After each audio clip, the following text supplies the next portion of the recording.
इश्क का स्वाद भाग 5। अभी तक कहानी में आपने देखा कि प्रेम रवि और चंदू को एक कहानी सुना रहा था। उसमें प्रेम नामक लड़के का एक्सीडेंट हो जाता है। कहानी में ऑफिस की मीटिंग के लिए लेट होते और दौड़ते हुए प्रेम का एक्सीडेंट प्रिया नाम की लड़की से हो जाता है, जो कि उसको हॉस्पिटल लेकर गई थी और फिर उसको ऑफिस छोड़ने गई। पता चला कि ये लड़की वही है जिसके साथ प्रेम की मीटिंग थी।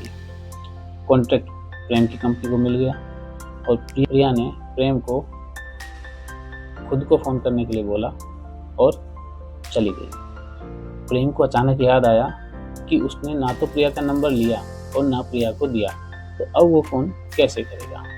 अब चलते हैं कहानी के भाग 5 में। हे भगवान, मैंने तो प्रिया का नंबर लिया ही नहीं।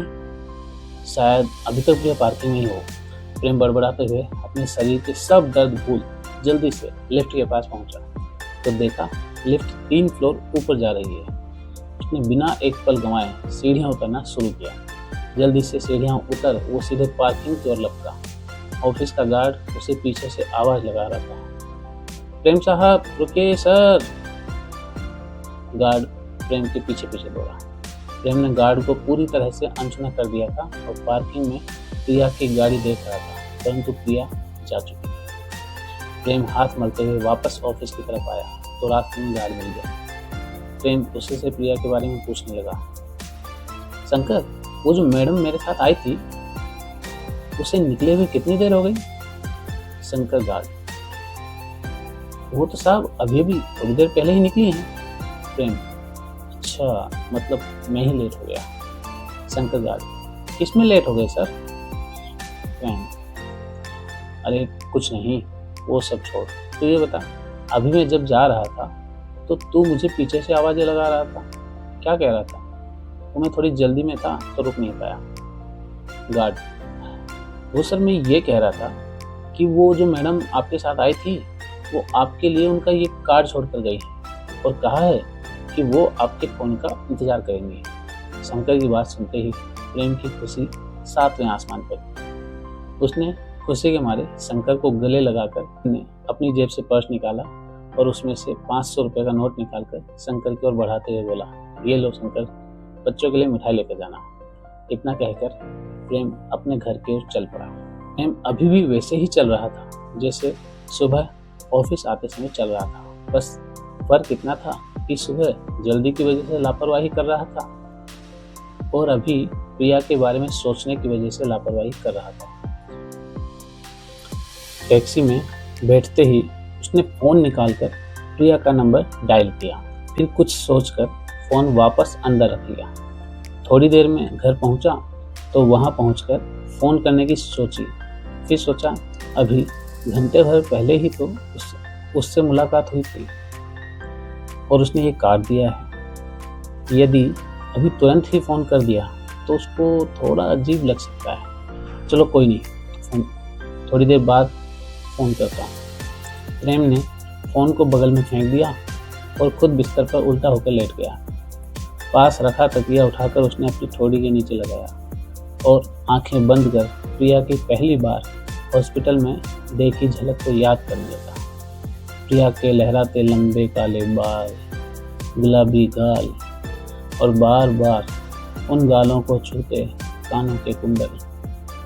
उसके बाद उसका पहला स्पर्श, गाड़ी में सीट बेल्ट के बहाने संपूर्ण आलिंगन, ये सब बातें प्रेम को बहुत रोमांचित कर रही थी। इन्हीं बातों में कब उसकी आंख लग गई इसका उसे अंदाजा ही नहीं था।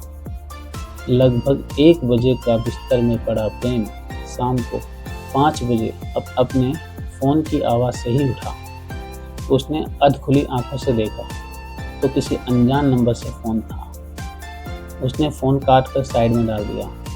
अचानक उसे उस अनजान कॉल के नंबर कुछ जाने पहचाने से लगे। उसने उछलकर इधर उधर प्रिया का दिया हुआ कार्ड देखा और उससे नंबर मिलाया तो वो नंबर प्रिया का ही निकला। ओह शिट, ये तो प्रिया का ही कॉल था और मैंने काट दिया।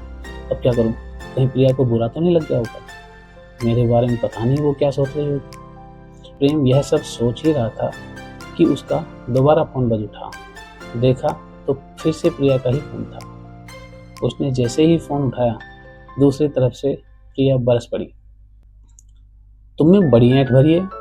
एक तो लड़की आगे से अपना नंबर देकर आई, 2-3 बार याद दिलाकर आई कि फ़ोन करना, और तुम हो कि मजाल एक मिस्ड कॉल तक करो। घंटों से तुम्हारे फ़ोन का वेट कर रही हूँ, फिर अंततः मजबूरन मुझे तुम्हारे बॉस से तुम्हारे नंबर लेने पड़े। एक ही दिन में इतने बोर हो गए हो? प्रिया लगातार बोले ही जा रही थी, प्रेम को बोलने का मौका ही नहीं दे रही थी। फिर भी प्रेम बीच बीच में सिर्फ एक ही शब्द बार बार बोले जा रहा था, सॉरी सॉरी सॉरी।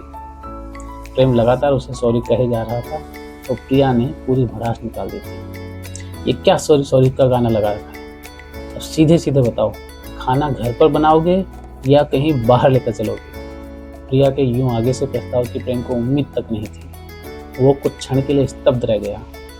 फोन पर फिर प्रिया की आवाज़ गूंजी, बहरे हो क्या? या खाना भी नहीं खिलाना? इतने ही कंजूस हो गए तो चलो बिल मैं ही दे दूंगी। कुछ क्षणों के लिए प्रिया के ऐसे तीखे वार से प्रेम स्तब्ध रह गया। फिर वो कुछ क्षण रुककर अपने अंदाज में लौटा, अरे ठहर जा राजधानी एक्सप्रेस, दूसरे को भी बोलने का अवसर दे। रात को 9 बजे मिलते हैं। प्रिया, ओके, पर कहाँ? प्रेम, ट्विलाइट रेस्टोरेंट कैसा रहेगा? प्रिया, हाँ चलेगा, वो मेरे घर से लगभग 15 मिनट की ही दूरी पर है। प्रेम, परफेक्ट, तो वो फिक्स रहा। वो हम दोनों के घर के बीच में ही पड़ेगा। चलो फिर मिलते हैं ठीक 9 बजे ट्विलाइट रेस्टोरेंट पर। प्रिया, ओके बाय।